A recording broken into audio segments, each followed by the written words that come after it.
طلعتي عمي يا ولاد. يلا تعال ما تعطي فلوس. في دولة تصنع الأمل من التفاصيل الصغيرة، كشف مقطع فيديو عفوي على وسائل التواصل الاجتماعي لطفلة عراقية تبلغ من العمر 9 سنوات عن قصة وفاة عابرة للحدود، بعدما حطت الطفلة التي تحمل اسم إمارات وشقيقها زايد بصحبة أسرتهما أرض الإمارات في مشهد إنساني يعكس حجم الإرث الذي غرسه الوالد زايد في قلوب العالم تجاه دولة تعطي بلا حدود. سميت بنتي إمارات على اسم دولة الإمارات العربية المتحدة الشقيقة.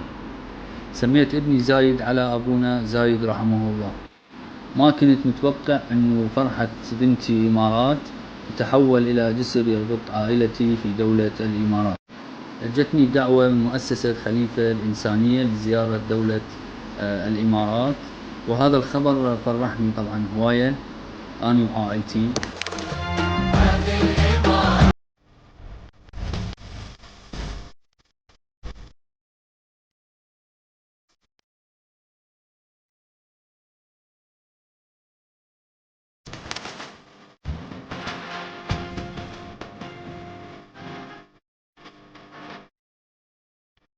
مرحبا، أني اسمي إمارات محمد.